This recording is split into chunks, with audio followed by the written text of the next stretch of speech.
At a local boxing gym in Sholing, Southampton, trainer Gary White has a hand in developing aspiring boxers from amateur to professional level. Along the way, White helped train promising English fighter Ryan Garner, who's currently 8-0 as a professional with 6 knockouts to his name. White's been involved with the sport in some capacity for most of his life, which started from being in the ring himself to becoming a coach after advice from a good friend.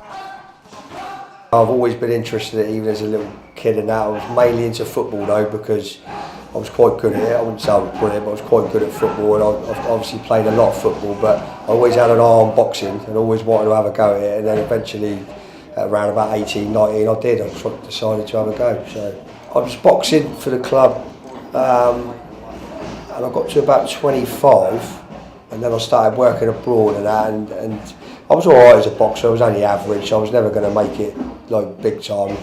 And the fellow that was running the club at the time, Terry Tube, said to me, "I think you'd be a really good trainer. You know, you're enthusiastic." So I thought, well, yeah, I'm not going to box. I'll just help him out. So that's what I've done.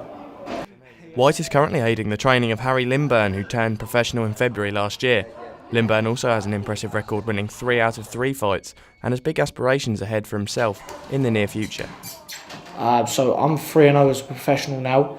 I hope to get probably another 3 or 4 in next year, and then hopefully start fighting for titles.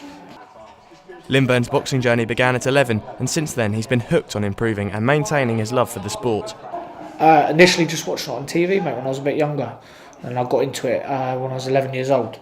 So 11 years ago now. Once you start boxing, you can't stop. I had a short break, well, I say short break, for about 18 months when I was 18. And I had to come back. You miss it so much. Once you start, you can't stop, I think. Luke McWhinney is another aspiring professional at the gym, and White also casts an eye over fighters for the future,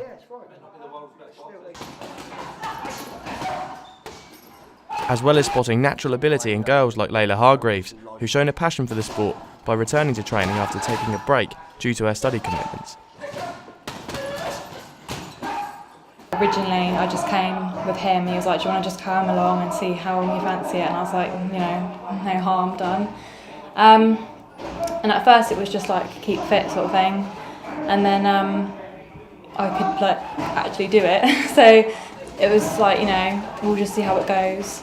And then it was more of like, my dad was like, "You've got like a bit of a talent, like it would be a waste not to do something with it." And then I sort of fell out of it. I think that was more just because I had to go to school and go to college and all of it together, like training, because it's like very intense. Like you can't just do it by half.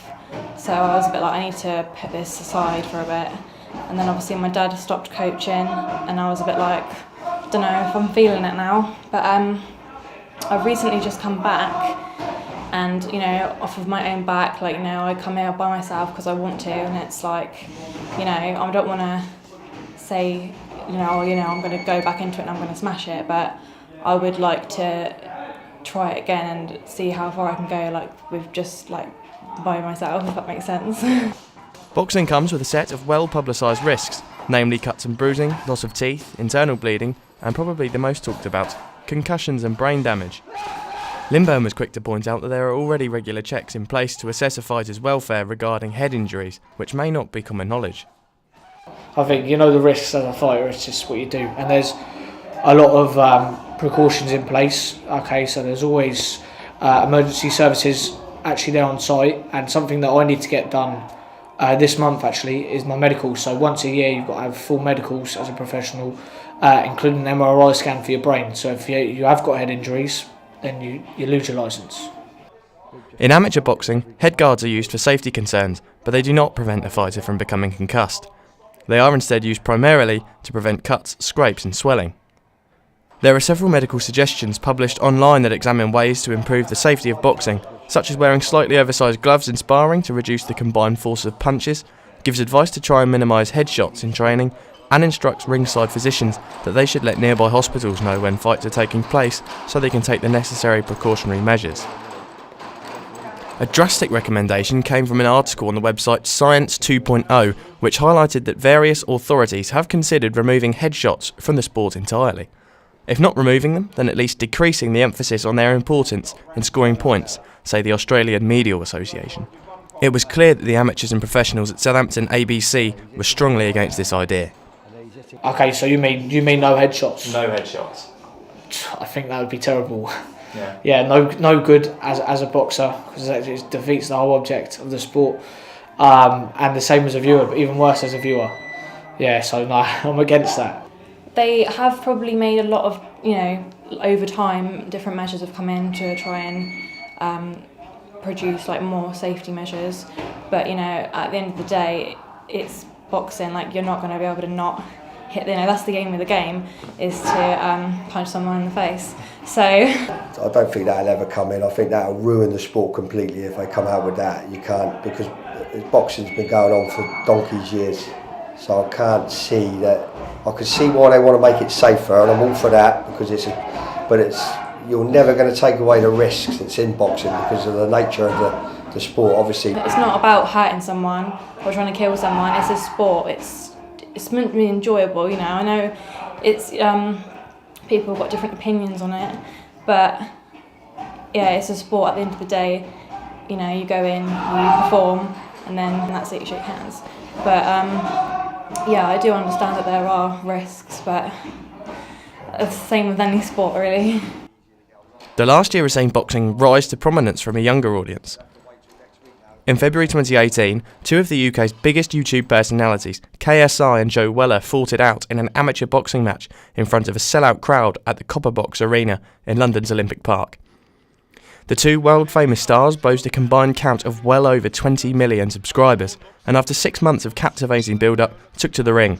The official attendance at the Copper Box Arena for the fight stood at 7,500 people, with an additional 25 million spectators consuming the fight online. There was also an estimated $400,000 spent on betting for the fight. KSI rewarded the fans for their fantastic turnout and desperation to tune in by knocking Weller out in the third round. After his victory, KSI called out huge US YouTuber Logan Paul for his next fight, which would come in the form of a 2-part amateur boxing match. Labelled as the biggest internet event in history, the build-up to the fight garnered the attention of the mainstream media, as well as some of boxing's biggest names in Amir Khan, Tyson Fury, Ricky Hatton and Floyd Mayweather. Former boxing champion Shannon Briggs and Johnny Nelson got involved in the pre-fight hype as well, with the former hosting one of the two press conferences and the latter leading the discussion between the two fighters on The Gloves Are Off, a show that airs before a big professional fight. Again, the fight was a sellout, with 21,000 people cramming into the Manchester Arena in August. Online numbers almost reached a mind-boggling 60 million views in total for all YouTube videos related to the fight. The first fight ended in a controversial draw, with the second fight expected to take place in the US in March 2019, provided neither pulls out. It is unclear why YouTubers have resorted to boxing to settle their differences, but it is something that is expected to continue for the next few years. KSI, though, has a different agenda and is really connected with boxing, stating in an interview with TMZ last year that he wants to use his two fights against Logan Paul to help progress his career aims of turning professional. With KSI being such a prominent figure in many young people's lives, his recent fights could possibly increase participation numbers in boxing, which would be excellent news for the sport, but are the potential risks of getting into it going unheard? After years of experience, White believes that boxing is an excellent way to give young people a goal or a hobby to keep them out of trouble, similar to other sports where there can be just as much risk involved in pursuing a career. I remember this was going on back in the 90s when I was boxing, and it was just a fact there was more injuries in rugby, and I think it was another sport, there was more injuries that year in that than what there was in boxing. So there's always going to be, you could get injured playing football. You see the geezer had a heart attack, didn't he? That fella who played for Tottenham, I think it was, or Bolton, sorry. And you've had broken necks and that in rugby. So there's always going to be a risk. You're never going to take away that risk. But I do believe I'm all for making it safer, but without I don't think hitting the head is obviously a massive part of the sport. So by taking that away, I think it would just kill boxing off. And I don't think that'll happen, to be honest with you. The general opinions from those within the sport are evident. They believe there are sufficient safety measures already in place to deal with injuries should they occur, and in White's opinion, any changes to the rules that are dreamt up need to respect the history and the main goal of boxing. Fighters aren't always aware of the risks when they start out, but to echo the point made by Gary White, there are elements of risk in all sports. In the case of boxing, it is vital that all levels of the sport have the funds available to maintain and build upon the health checks, and communication with hospitals and doctors is as polished as possible. Adam Holmes, Southampton ABC.